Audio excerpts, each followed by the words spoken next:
My God, Miranda, did you seriously come to your own husband's funeral in that cheap dress? The voice of my daughter-in-law, Sloane, sliced through the sanctified silence of the chapel, sharp and cruel as broken glass. It wasn't a whisper. It was a declaration designed to humiliate. All eyes, previously soft with shared grief, snapped to me. I felt them like physical touches, 100 tiny judgments landing on the simple, elegant black dress I had chosen to say goodbye to my husband.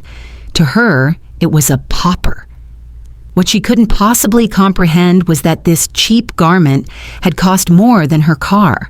"Sloane, please, not here," my son Michael murmured, his voice strained, a familiar note of helplessness in the face of his wife's venom. But she was already performing for her audience, two friends who nodded in sycophantic agreement. "No, Michael. Someone has to say it. I work in high fashion. I know quality.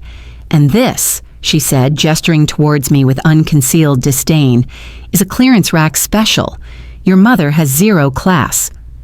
The murmur that rippled through the pews was a wave of second-hand embarrassment, but not for me, for them, for having to witness this. I kept my hands clasped tightly in my lap, my head bowed slightly, feigning a wound I did not feel. The pain was there, a vast, hollowed-out cavern inside me, but it was for my lost Martin, not for her petty words. Yet, I let her see what she wanted to see, a defeated, tasteless old woman. "Poor Martin," Sloane continued, her voice dripping with a theatrical sorrow that turned my stomach. "He must be turning in his casket, seeing his widow didn't even have the respect to dress properly for his final farewell. It's humiliating for the entire family." Tears welled in my eyes, hot and sudden, but they were not tears of shame. They were tears of a pure, incandescent rage that had been simmering for years, finally brought to a boil on this, the worst day of my life.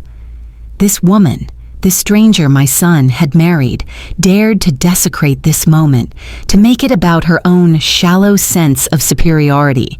And she did it all while standing there, utterly oblivious to the truth, that she was a mere sales associate in one of my boutiques, and I was the anonymous owner whose name she probably whispered with reverence.